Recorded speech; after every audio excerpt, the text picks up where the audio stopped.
Dengarkan lagi pernyataan dari Effendi Simbolon terkait dengan Jokowi yang diduga melindungi Hasto Kristianto.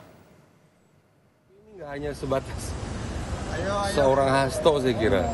Ini harus tanggung jawabannya dari ketua umumnya dong.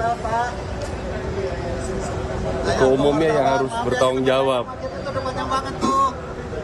Dia meletakkan jabatan kan itu satria juga. Setahu saya justru Pak Jokowi bantu dia. Tahu saya selama ini. Buktinya kan sampai dengan periode pengurus pimpinan KPK yang lama kan tidak pernah ada dikutak-atik. Ini kan periode yang baru. Mas Adi, yang disampaikan Effendi Simbolon kan bukan cuma ada kaitannya antara kasus Hasto dan juga Pak Jokowi, tapi juga bahkan meminta agar Ketua Umum PDIP mundur untuk sebagai bentuk tanggung jawab. Kalau Anda melihatnya maksudnya apa? Maksud dari Effendi Simbolon mengatakan ini?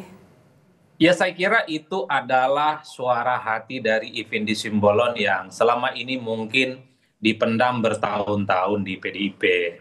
Secara substansi memang apapun judulnya, partai sekelas PDIP harusnya memang harus segera melakukan regenerasi kepemimpinan, terutama untuk melakukan penetrasi dan penyesuaian di mana memang voting behavior dalam konteks perilaku pemilih yang sudah sangat berubah secara total. Cuman sayangnya pernyataan Effendi Simbolon ini dilakukan setelah Effendi itu dipecat oleh PDIP. Jadi sekalipun secara substansi itu sebenarnya sebagai sebuah feedback, sebagai masukan mungkin bagi PDIP, jadinya hanya dianggap sebagai angin lalu, hanya dianggap sebagai bagian dari pepesan kosong, dan yang paling penting pasti dituduh tidak lebih dari sekedar suara dari orang-orang yang selama ini memang dalam barisan sakit hati hanya karena setelah dipecat oleh PDIP. Tapi bagi saya secara substansi memang Bung Seno dan kawan-kawan di PDIP itu tentu untuk memikirkan bagaimana regenerasi kepemimpinan di masa yang akan datang, karena tentu tidak mudah di tengah kompetisi partai yang semakin sengit dan semakin kompetitif tentu saja,